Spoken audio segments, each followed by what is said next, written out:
A city's walls were once the ultimate declaration of safety. This video will reveal the terrifying machines designed to shatter that promise. You will understand not just the physics of ancient siege engines, but the profound psychological dread they manufactured. How did a bundle of twisted sinew or a swinging weight of stone become an instrument of terror more potent than an army? What did it truly feel like to watch these wooden giants slowly rise against your home? We are about to journey from the drawing tables of desperate engineers to the crumbling battlements of history's most defiant cities. What does true vulnerability look like when it's engineered? The problem was one of pure physics. A determined warrior could be stopped by a shield or a spear, but how do you fight a wall? Stone fortifications were the supreme equalizer, turning a brave charge into a futile and costly exercise. An attacking army might outnumber the defenders 5-1, but that advantage evaporated against a sheer curtain of worked stone. The defenders, positioned safely behind the battlements, could rain down arrows, stones, and burning oil with little risk to themselves. A direct assault on the gates meant funneling soldiers into a deadly choke point, a slaughterhouse designed by the city's architects. This fundamental imbalance created a new kind of warfare, one not of open field maneuvers, but of patient, grinding pressure. Victory would not come from overwhelming force alone, but from overcoming an inanimate object. The fortress did not tire, it did not feel fear, and it would not negotiate. To defeat a city, you first had to solve the puzzle of its walls. This forced military thinkers to become engineers, to shift their focus from defeating men to defeating masonry. The question was no longer who had the better soldiers, but who had the better machines. Could human ingenuity craft a tool powerful enough to break the very symbol of security? The answer would redefine conflict for centuries, giving birth to a terrifying new class of weapon that turned patience into its own form of violence. The solution began with a brutal, almost primal simplicity. If a wall could not be climbed, it would be broken. The earliest answer was not a machine of intricate gears, but a shared piece of timber. Soldiers would simply pick up a heavy log and run it against a gate or a weakened section of wall. This was the raw, unadorned battering ram in its most basic form. It was exhausting, dangerous work, exposing the attackers to everything the defenders could throw down from above. Yet even in this crude state, it established the core principle that would define siege warfare for ages: the application of focused, repeated force against a single point. The rhythmic, thunderous boom of wood on wood was not just an attack on the structure, it was an assault on the nerves of everyone inside. Each impact was a countdown, a reminder that their security was being steadily, audibly worn away. But necessity drives innovation. To protect the men operating it, the ram evolved. A roof was added, often covered in wet animal hides to shield against flaming arrows. Wheels were fitted underneath, transforming a carried burden into a mobile, rolling shed. This new structure, sometimes called a tortoise for its protective shell, could be pushed right up to the wall. Inside, teams of men would swing the ram, now suspended on chains or ropes within the frame, using its pendulum motion to generate far greater force than a simple running charge. This engineering leap turned a vulnerable gang of soldiers into a single, armored entity. Its operation became a grim, methodical ritual. The creak of the wheels, the collective grunt of the crew on the pull, the deafening crash of the iron-tipped head against the gate, then the slow drawback to do it all again. For the defenders, the terror was in its inevitability. You could shoot arrows that bounced off the soaked hides. You could try to drop stones, but the angled roof might deflect them. You could see this wooden monster parked against your gate, feeling every impact shudder through the very stones you stood upon. Its power was not in a single, spectacular blow, but in the promise of 10,000 more. It did not need to be clever, it just needed to be relentless. The battering ram made patience a weapon, and its slow, pounding rhythm was the sound of a city's heartbeat being drowned out. But the ram had a critical limitation. It could only attack what was directly in front of it. For a truly defiant fortress, the solution was to go over the top. This gave rise to the siege tower, a lumbering giant that was less a machine and more a moving piece of the battlefield itself. Imagine a multi-story wooden castle built on wheels, its sides sheathed in fresh animal hides or raw, fire-resistant leather. Its purpose was not to break, but to bridge, to cancel out the defenders' greatest advantage, the height of their own walls. Construction was a monumental undertaking, often using timber felled from the surrounding countryside. These towers could rise to match or even surpass the battlements they approached, sometimes reaching heights of 100 feet or more. Inside was a warren of ladders and platforms, allowing dozens, even hundreds, of soldiers to wait in relative safety as the colossal structure was inched forward. This movement was a feat of immense effort, often using teams of oxen or hundreds of men turning capstans to roll the tower over log pathways laid down by engineers. Its advance was agonizingly slow, a creeping doom that could take days or weeks. For the defenders, the psychological effect was paralyzing. You could watch this artificial mountain being built in the distance, growing taller each day. You could see the tiny figures of enemy soldiers swarming over its frame like ants. And then, one morning, it would begin to move. The visual threat was overwhelming. A man-made hill blotting out the horizon, inching closer with a terrible, grinding certainty. Its armored siding made it nearly impervious to arrows and fire. Defenders would often try to undermine the ground in front of it, hoping to tip the giant over, or build their own wooden additions to their walls to gain even more height. But when a siege tower finally reached its destination, the final act was both brutal and simple. A heavy drawbridge at the top level would crash down onto the battlements. In an instant, the wall was no longer a barrier but a bridge.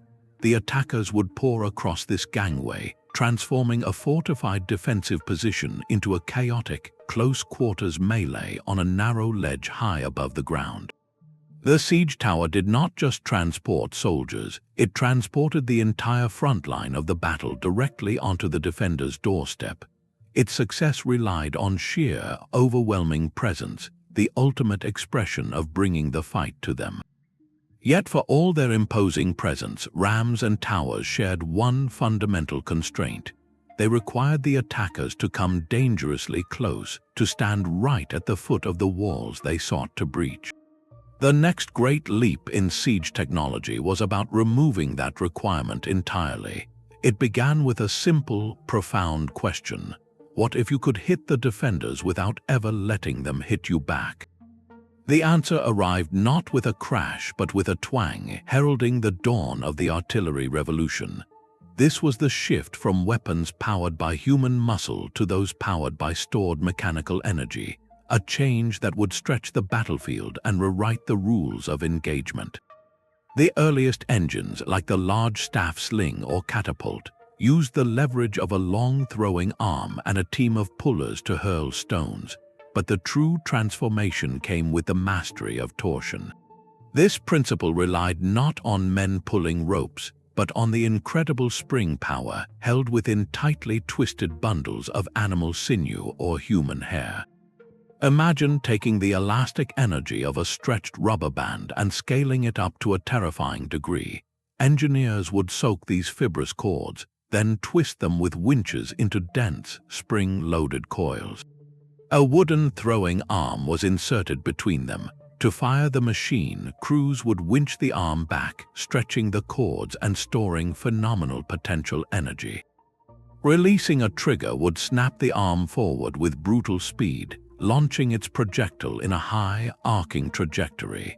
This was the birth of machines like the Ballista and the Onager, the ancient world's first true artillery. The difference was not just incremental, it was fundamental. a torsion engine could be set up hundreds of yards from the walls, far beyond the effective range of most defensive arrows. Its crews worked in relative safety, methodically winching, loading, and firing. For the first time, a besieging army could strike at will, day and night, without risking a single soldier in a direct assault. The psychological impact of this new reality was profound. Defenders were no longer safe simply by being behind their walls. A random 100-pound stone could now sail over the battlements without warning, crashing into a tower, a barracks, or a crowded market square. The terror was in its unpredictability and its reach. The fortress, once an impenetrable shield, had become a target. This ability to project force over distance changed everything.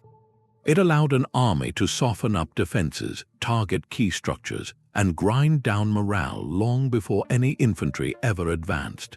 The siege was no longer a static staring contest punctuated by bloody charges. It had become a sustained, long-range bombardment, a war of attrition where the walls themselves offered less and less comfort. The battlefield had just grown much, much larger, and the definition of safety had shrunk to nothing.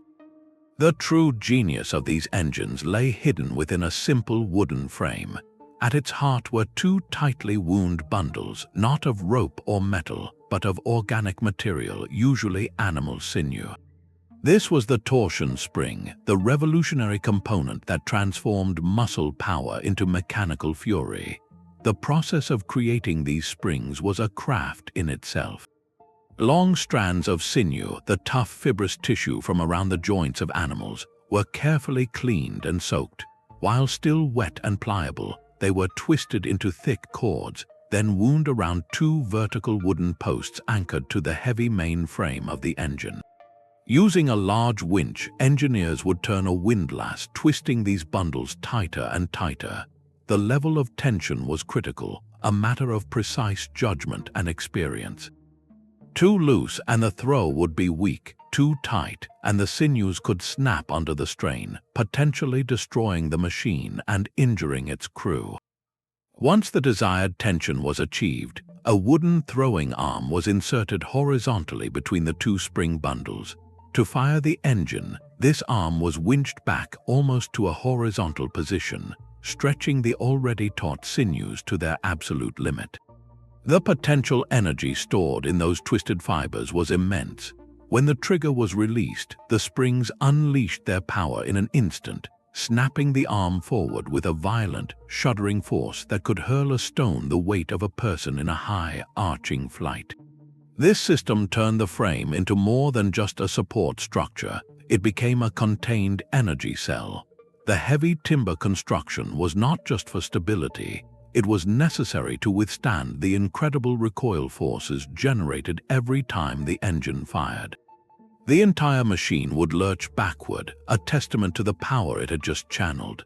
This delicate balance of organic material and wooden engineering was what made sustained, long-range bombardment possible.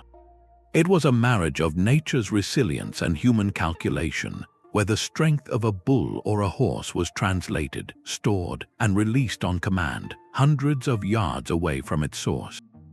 The evolution of torsion gave rise to two distinct philosophies of destruction. One favored the brute force of a single hammering blow. The other, embodied by the ballista, pursued a more chilling ideal, surgical precision at a distance. Picture a crossbow but scaled up to the size of a small cart. This was the ballista, a masterpiece of symmetrical engineering. Unlike the single arm of its cousin the Onager, the ballista operated on a two-arm system. Two separate torsion springs, each a tightly wound bundle of sinew, were mounted side by side in a heavy wooden frame. A throwing arm was inserted into each spring, and the two arms were connected at their tips by a sturdy bowstring, often made of woven sinew or hemp rope. To load the weapon, a crew would winch this central bowstring back along a grooved track, stretching both torsion springs in perfect unison. The projectile, either a massive iron-tipped bolt as thick as a man's forearm or a rounded stone, was placed in the groove. Releasing the trigger unleashed a perfectly balanced release of energy. Both arms snapped forward simultaneously, propelling the missile in a flat, powerful trajectory rather than a high arc. This design was its genius. The ballista was not a weapon of area bombardment, it was a sharpshooter. Its accuracy over long distances was unparalleled for its time.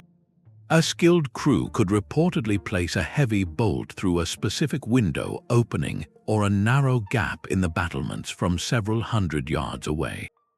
This transformed its role on the battlefield. While other engines sought to break walls, the ballista sought to break morale and order. Its primary targets were not stone, but people and the delicate mechanisms of defense. A ballista bolt could punch straight through a wooden shield and the soldier holding it, pinning 2 or 3 men together in a single, horrific strike.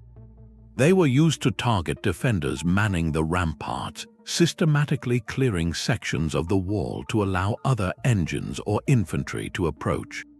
But their precision made them tools of psychological warfare as well. A commander might use ballistae to destroy a specific watchtower, a critical gatehouse winch, or even the command post flying the defenders' banners. Each successful hit was a message, a demonstration that nowhere was safe, and that the attackers could remove key pieces of the city's defense with cold, calculated efficiency. The terror of the ballista was not in its randomness but in its intent. It was the feeling of being singled out, of watching a distant wooden frame turn slowly in your direction, knowing that the crew was aiming not at the wall but at you. While the ballista was a master of precision, the other side of the artillery coin was pure, unrefined power. Meet the Onager, a machine whose very name spoke to its unpredictable nature.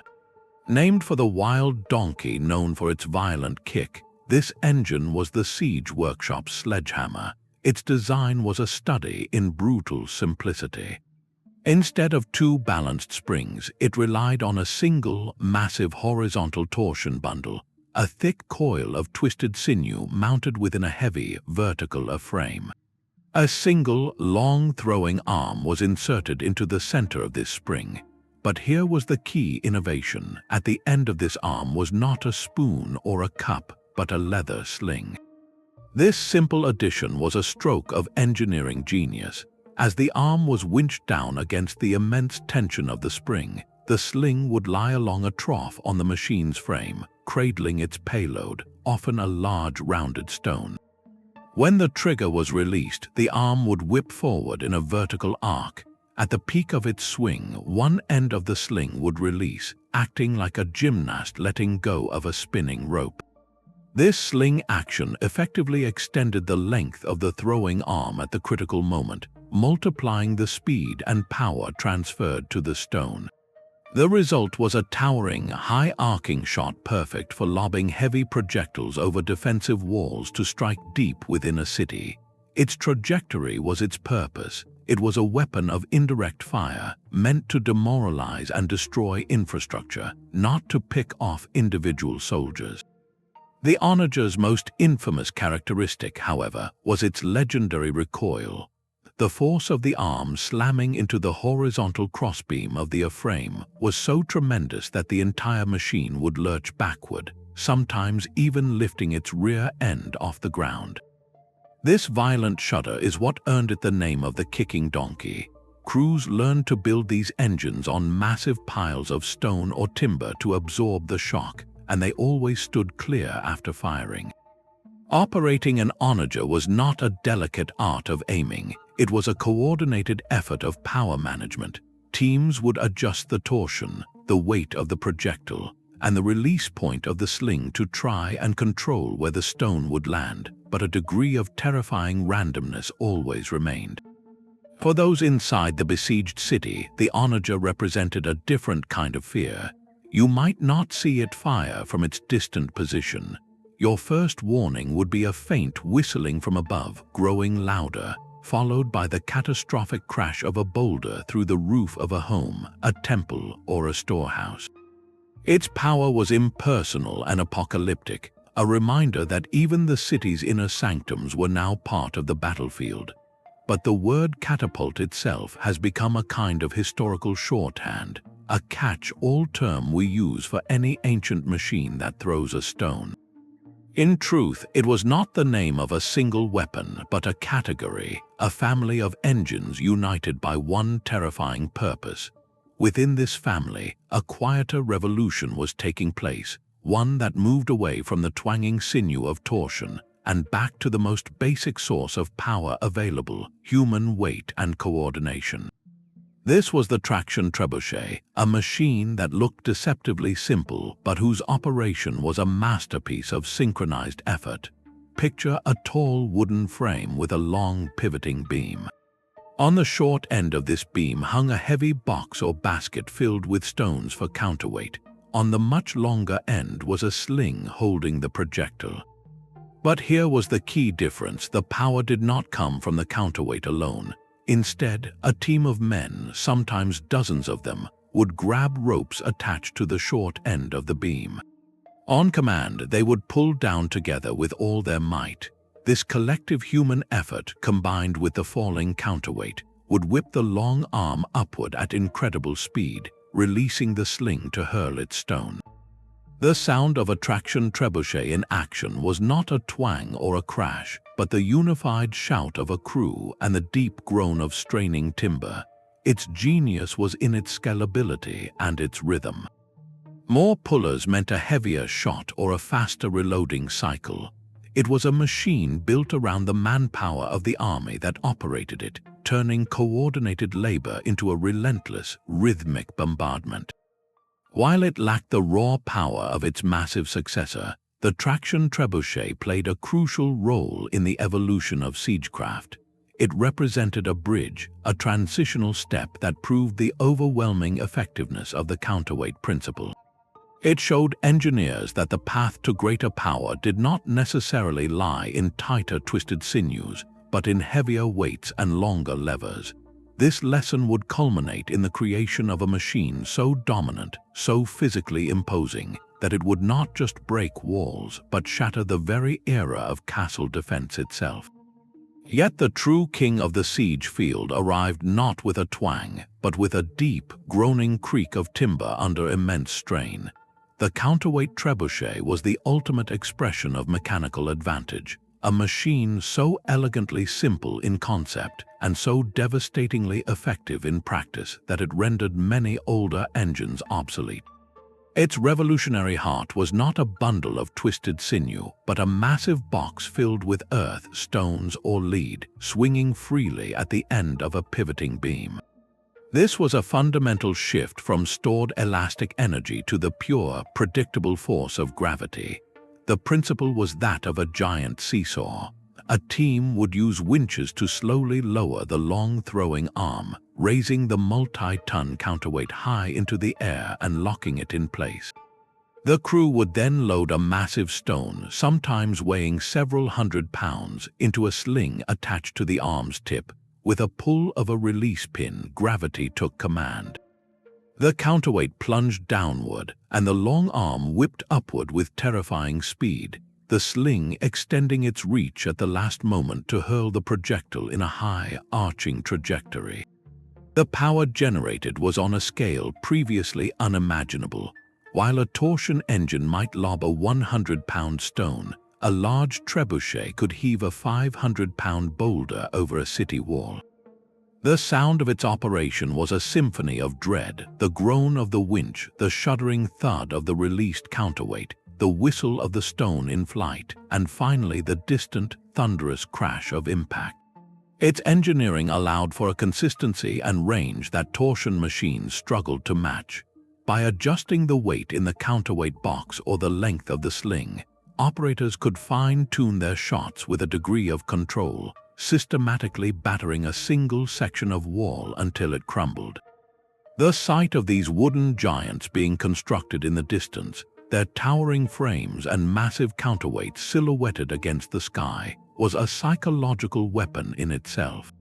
It signaled a new phase of the siege, one where the attackers could now deliver the force of an earthquake, one deliberate, earth-shaking blow at a time.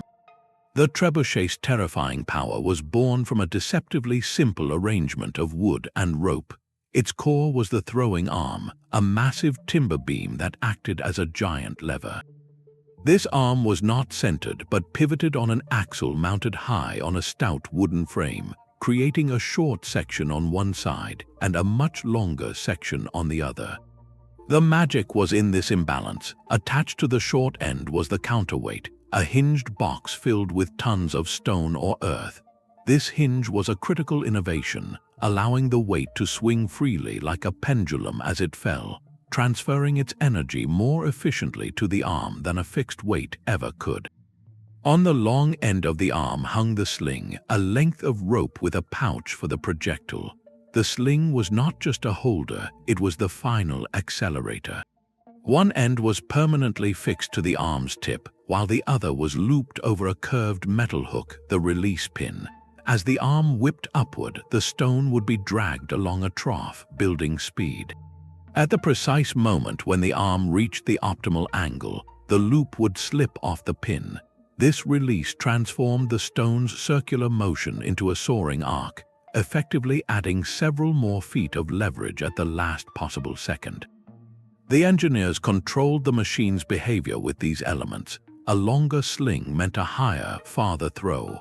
Adjusting the angle of the release pin changed the moment of launch, fine-tuning for distance. Adding or removing weight from the box altered the raw force behind each shot. This was not a machine you simply pointed and fired. It was a complex instrument that required calibration, a physical equation where every variable, from rope length to rock weight, had to be balanced to turn gravitational fall into a predictable trajectory of destruction. But the true terror of a siege engine was not just in its construction, it was in what it delivered. The projectiles it hurled were carefully chosen messages, each type designed to break more than just stone. The most common ammunition was, of course, the carved stone ball. These were not just random rocks but carefully shaped spheres, their uniform shape allowing for more predictable, accurate flight. A steady barrage of these stone balls could methodically hammer a section of wall, cracking masonry and shaking foundations with a rhythmic, geologic patience. Yet engineers soon realized the payload could carry far more than just kinetic energy. For wooden structures or ships, the answer was fire.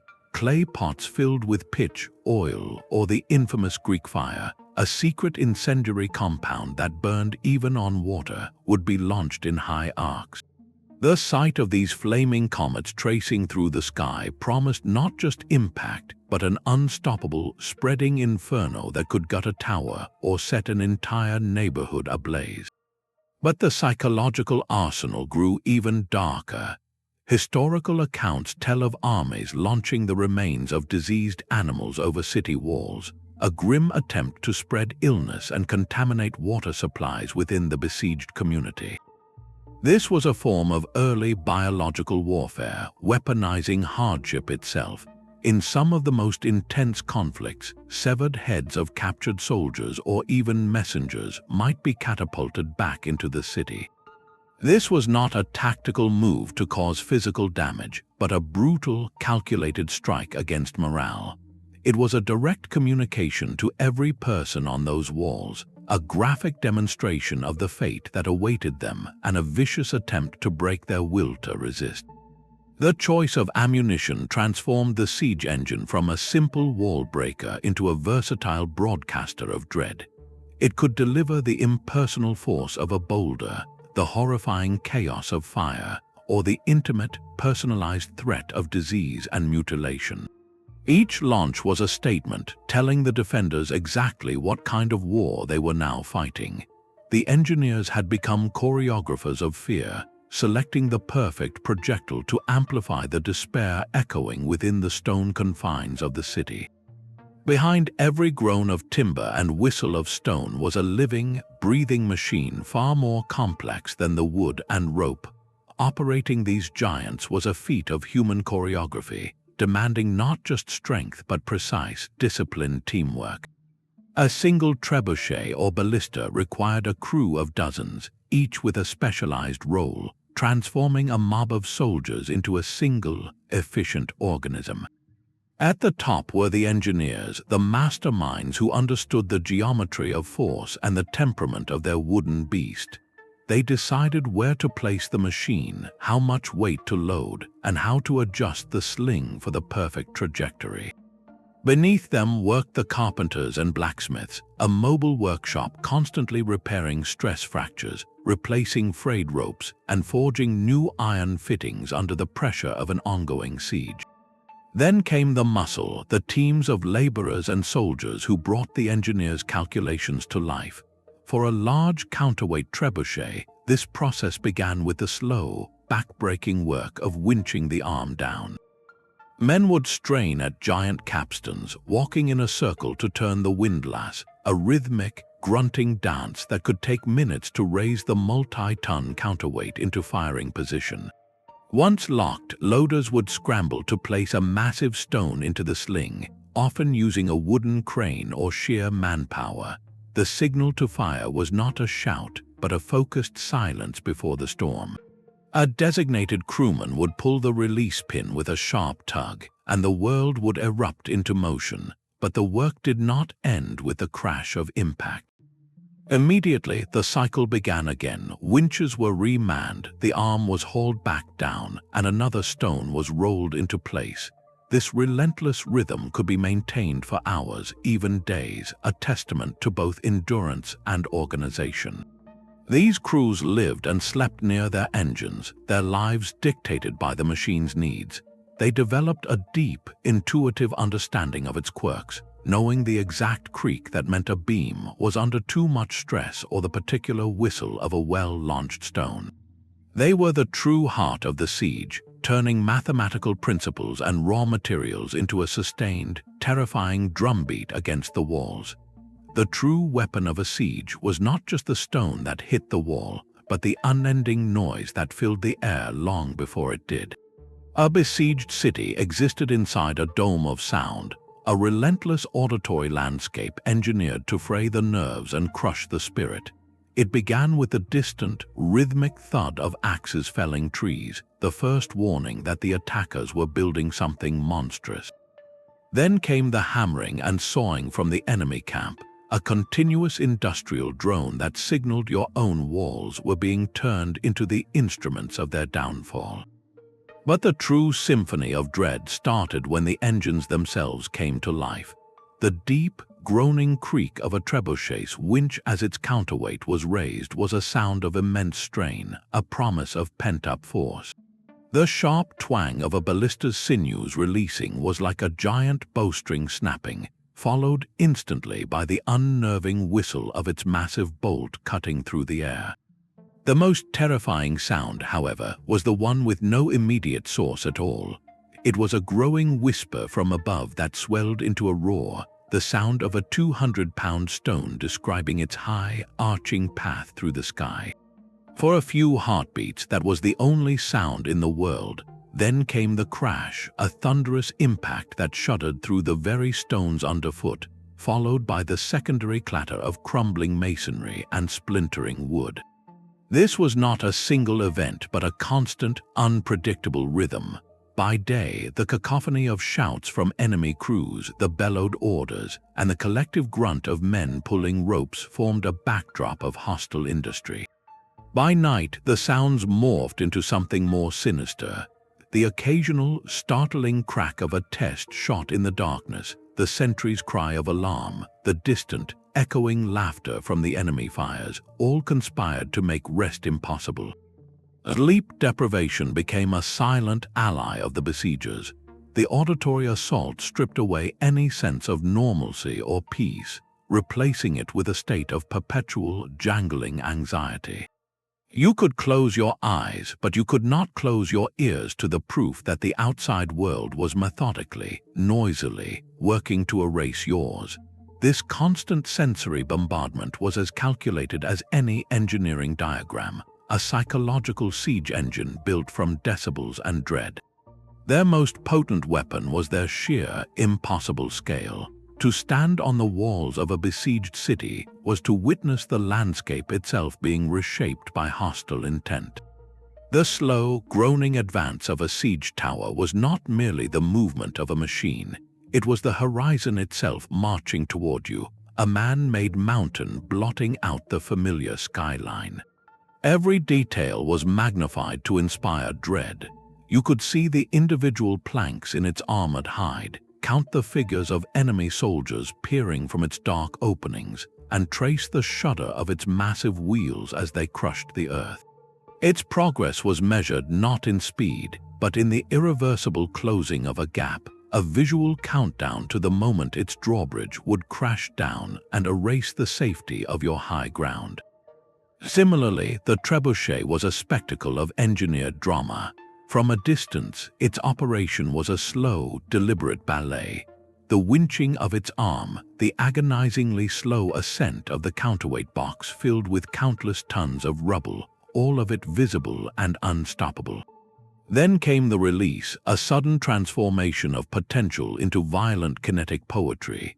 The eye could follow the soaring arc of the stone, a dark speck tracing a perfect parabola against the clouds, its flight path a silent announcement of where devastation would land seconds later. This visual theater was no accident. It was psychological warfare crafted from timber and leverage. These machines were symbols of a new, industrialized form of destruction. They communicated that the attackers possessed not just bravery, but resources, time, and a cold, systematic patience. They turned the chaos of war into a predictable, mechanical process. The message was clear: your walls are not a sanctuary, but a problem to be solved, and we have built the tools to solve them right before your eyes. The terror lay in this spectacle of inevitability, watching your fate being calculated and launched from a distance, one deliberate, earth-shaking shot at a time. Yet the most profound terror often arrived long before the first stone was ever launched. It came with the chilling realization that your city was no longer just under attack, but under investment. In the grim language of medieval warfare, a siege was an investment of time, resources, and labor, a massive financial and logistical undertaking from which the besiegers expected a profitable return. The moment an army arrived and chose not to storm the walls but to begin felling trees, that was the declaration. They were not looking for a quick victory. They were settling in for a long, calculated transaction where your suffering was the intended yield. The sight of engineers surveying the land, of work crews clearing vast tracts of forest, of wagon trains hauling in iron fittings and food supplies, all of it signaled a shift in strategy. This was no longer a battle of courage, but a war of economic endurance. The attackers were building a second city right outside your gates, a hostile mirror dedicated solely to your destruction. They constructed their own fortified camps, complete with workshops, forges, and supply depots. They dug trenches and built their own counterwalls facing yours, not to keep you in, but to prevent any relief force from breaking the stranglehold. This total encirclement, this ring of iron and timber, was the ultimate expression of patience as a weapon. For those inside the walls, the psychological impact was a slow, suffocating dread. You watched your own countryside being consumed to build the machines that would break you. You counted the days as the enemy's storehouses grew full while your own began to dwindle. The knowledge that your opponent had committed to such an extravagant, time-consuming endeavor was perhaps the most demoralizing fact of all. It meant they believed with absolute certainty that the cost would be worth it, that your city would eventually fall and repay their investment with plunder and land. Every new siege tower skeleton rising against the sky, every freshly dug trench, was a receipt for that belief. The true siege engine was not the trebuchet itself, but the entire economy of effort constructed around it, an enterprise designed to turn a thriving community into a starving, isolated prisoner waiting for the walls to finally give way. The ultimate test of this terrifying new science came not on land but surrounded by water. In 332 BC, Alexander the Great stood on the shore facing the ancient Phoenician city of Tyre. It was a jewel of maritime trade, built on a rocky island just off the coast, protected by towering walls that rose directly from the sea. The Tyrians were confident, even arrogant, in their security. They told Alexander he was welcome to sacrifice in their temple to the god Melkart, but only if he came alone. For a conqueror who saw himself as a living god, this was an intolerable insult. Yet the military problem was stark. How do you besiege an island? A naval assault was impossible, as the Tyrian fleet dominated the surrounding waters. Alexander's initial solution was as audacious as it was simple. He would make the island part of the mainland. He ordered his army to begin building a massive causeway, a mole from the shore out to the city walls. Soldiers tore down the old mainland city of Tyre for its stone and timber, using the rubble to create a road through the sea. But as the mole crept closer, the Tyrians fought back with ingenuity of their own. They sent fire ships, vessels loaded with combustibles, to burn the construction cranes and siege towers Alexander had placed on the mole. They used divers to cut the anchor lines of his protective screens. The project became a brutal, costly stalemate, proving that brute force alone would not be enough. Alexander realized he needed to bring the full arsenal of siegecraft to bear, and to do that, he needed to control the sea. He assembled a makeshift fleet from surrendered Phoenician cities, turning the naval disadvantage into a sudden, overwhelming advantage. With the harbor blockaded, the true engineering nightmare could begin. The Tyrians watched as Alexander's workshops on the shore began producing not one, but multiple types of the most fearsome machines ever assembled. He built colossal siege towers, taller than the walls of Tyre itself, on the end of his completed mole and on specially reinforced transport ships. These floating fortresses were armored with hides to resist fire and equipped with drawbridges. Alongside them, battering rams mounted on ships were positioned to attack the seaward walls, a tactic never before seen at such a scale. The final assault was a synchronized symphony of terror from every direction. The floating siege towers sailed up to the walls, their drawbridges crashing down to disgorge soldiers directly onto the battlements. The ship-mounted rams pounded the lower foundations, their rhythmic booms echoing across the water. Meanwhile, artillery on the mole and other ships rained a continuous barrage of stones and incendiary projectiles over the walls, pinning defenders and starting fires within the city. The Tyrians, besieged from all sides, their walls assaulted from both sea and land, could not defend every point. Alexander's men secured a breach, and the city fell after 7 grueling months. The siege of Tyre was not just a victory, it was a masterclass in applied siege engineering. It demonstrated that the true power of these machines lay not in their individual might, but in their combined, orchestrated use. Alexander had turned the sea itself into a platform for his wooden giants, proving that no natural or man-made barrier was insurmountable if one possessed the relentless will, the vast resources, and the cold, mechanical imagination to break it. For centuries, the walls of Constantinople were considered unbreakable. A triple-layered masterpiece of stone and mortar, they had turned back armies, barbarians, and would be conquerors for nearly 1,000 years. But in the 13th and 14th centuries, a new kind of threat emerged, one that tested the legendary defenses not with human courage, but with calculated physics.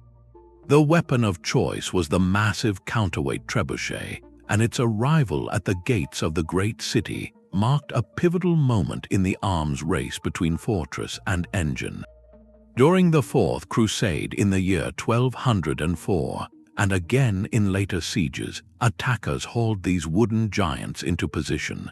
Their goal was not just to break the outer wall, but to systematically dismantle the confidence of an empire. The rhythmic, earth-shaking impacts of 100-pound stones must have felt like the heartbeat of a dying age to those sheltering behind the Theodosian walls. Yet Constantinople was not a passive target. Its defenders, some of the most skilled military engineers of the medieval world, did not simply cower behind their ramparts. They fought back with machines of their own, creating a deadly artillery duel across the no-man's land between the walls and the besiegers' lines. Historical accounts describe the use of defensive trebuchets mounted on the massive towers themselves. But their most ingenious countermeasure was a device known as a fox. This was not a new engine but a brilliant adaptation of an old principle. Imagine a heavy wooden beam swiveling on a pivot high on a tower, with a large net or a set of hooks attached to one end. When an enemy trebuchet stone was seen arcing through the air, crews would swing this beam out over the wall. The idea was not to block the stone head-on, an impossible task given its momentum, but to catch it in the net or deflect its trajectory with the hooks, softening the blow or redirect the projectile harmlessly into the ditch below. It was a reactive defense, a form of active protection that required incredible timing and nerve. Think of it as a medieval missile defense system, an attempt to intercept incoming destruction before it could strike home. The psychological effect of seeing a fox successfully snatch a deadly projectile from the air must have been immense for the defenders, a tangible counterpunch to the impersonal terror of the bombardment. These sieges of Constantinople represent the high watermark of pre-gunpowder siegecraft. They were not just battles of attrition, but intellectual contests played out with timber and stone. Each side was forced to innovate, to think several moves ahead in a lethal game where the board was the landscape itself. The walls, though scarred and battered, ultimately held for centuries against this mechanical onslaught, proving that the best defense was not just thicker stone but a more creative mind. But a city under siege was never a passive target. While the attackers built their wooden giants, the defenders were not idle behind their walls. They crafted a brutal science of their own, a desperate and ingenious counter-siege warfare designed to turn the invaders' own tools against them. Their first line of defense was often the simplest and most horrifying, a physics of heat and weight. From the battlements, cauldrons of oil or water were kept at a rolling boil over constant fires.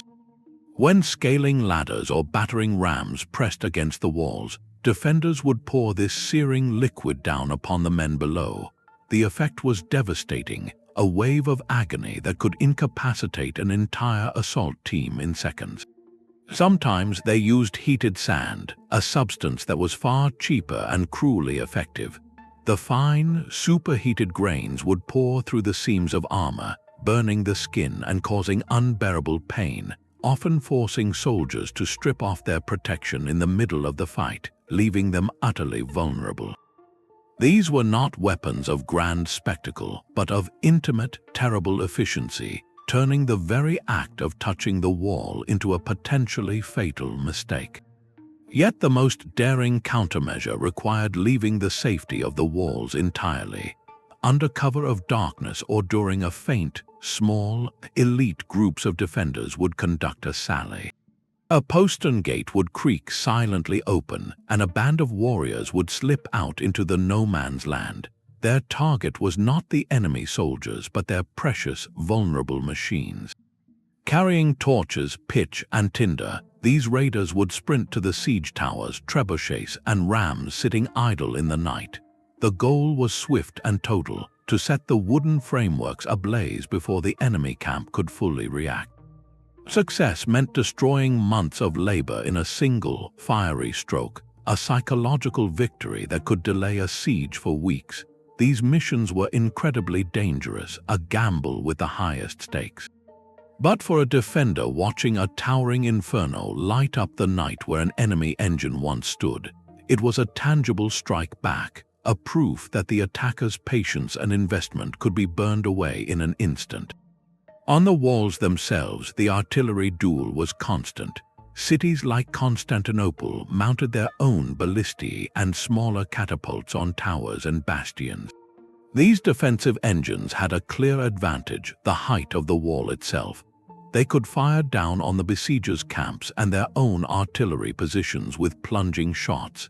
aiming to smash the fragile mechanisms of winches and frames or to eliminate the skilled engineers operating them. It was a high-stakes game of counter-battery fire, each side trying to blind and cripple the other's ability to launch projectiles. The air above a siege was not just filled with stones flying toward the city, but with stones flying from it, a deadly crossfire where the mastery of trajectory meant survival.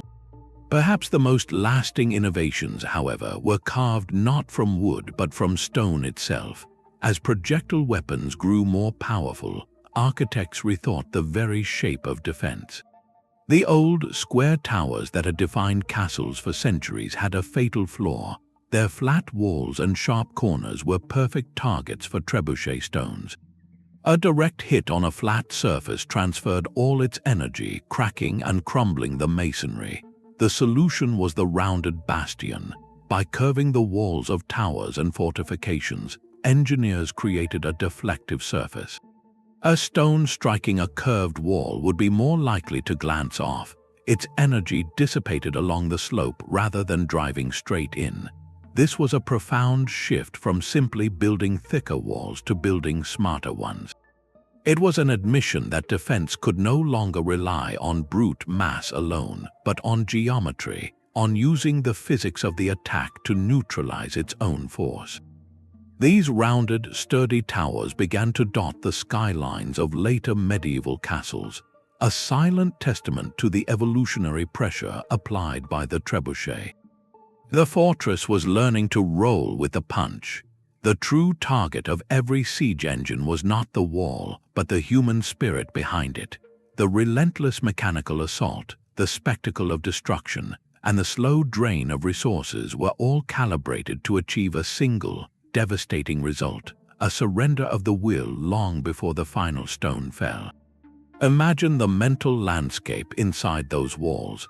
Each day began with the distant groan of winches, a sound that had become the soundtrack to your shrinking world. The rhythmic thud of stones against the masonry was not just an attack on stone, it was a metronome counting down your remaining time. The randomness was particularly cruel.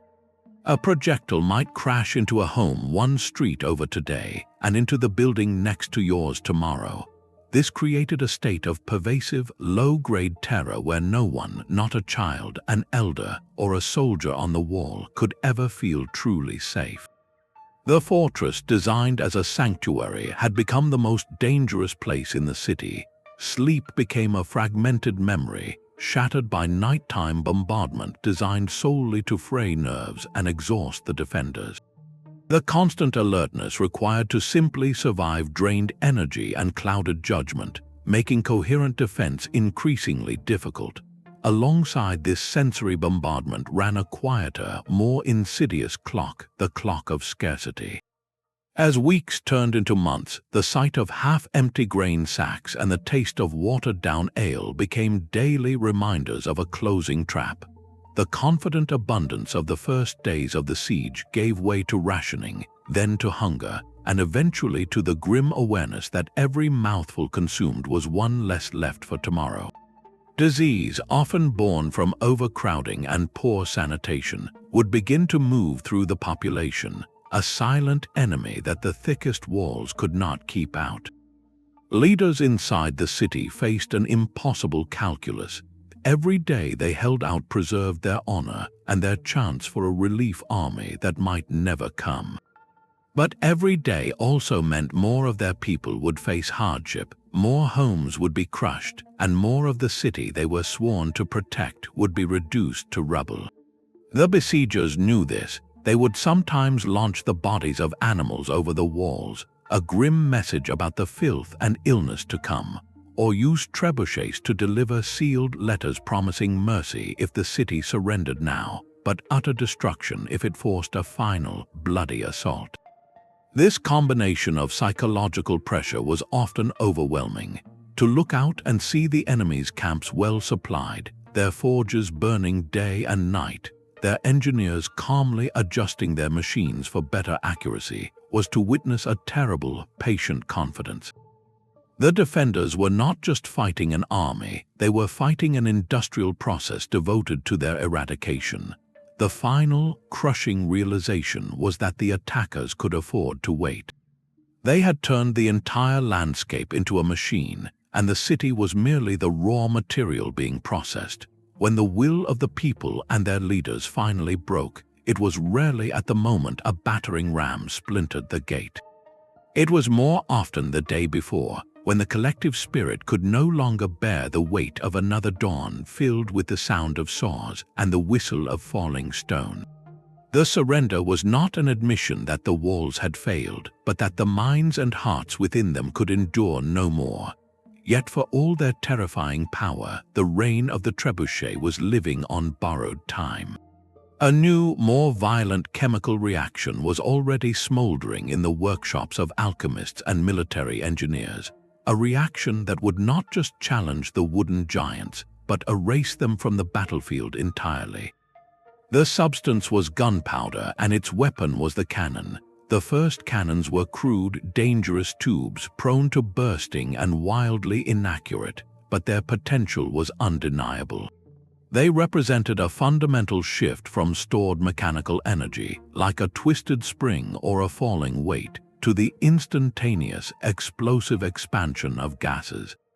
A well-cast iron cannonball, propelled by this contained detonation, could strike a stone wall with a force and speed no trebuchet projectile could ever match. The impact was not a crumbling thud, but a shattering, percussive blast that could pulverize masonry in a fraction of the time.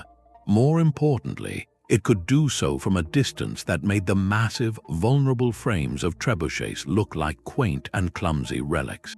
A cannon crew could set up their piece hundreds of yards away, fire, and reposition with a mobility that a multi-ton timber framework could never achieve. The psychological calculus changed overnight. Why spend weeks building a single towering machine that required constant calibration and an army of pullers, when a battery of cannons could be brought to bear in days and begin its destructive work immediately? The very logic of the siege was inverted.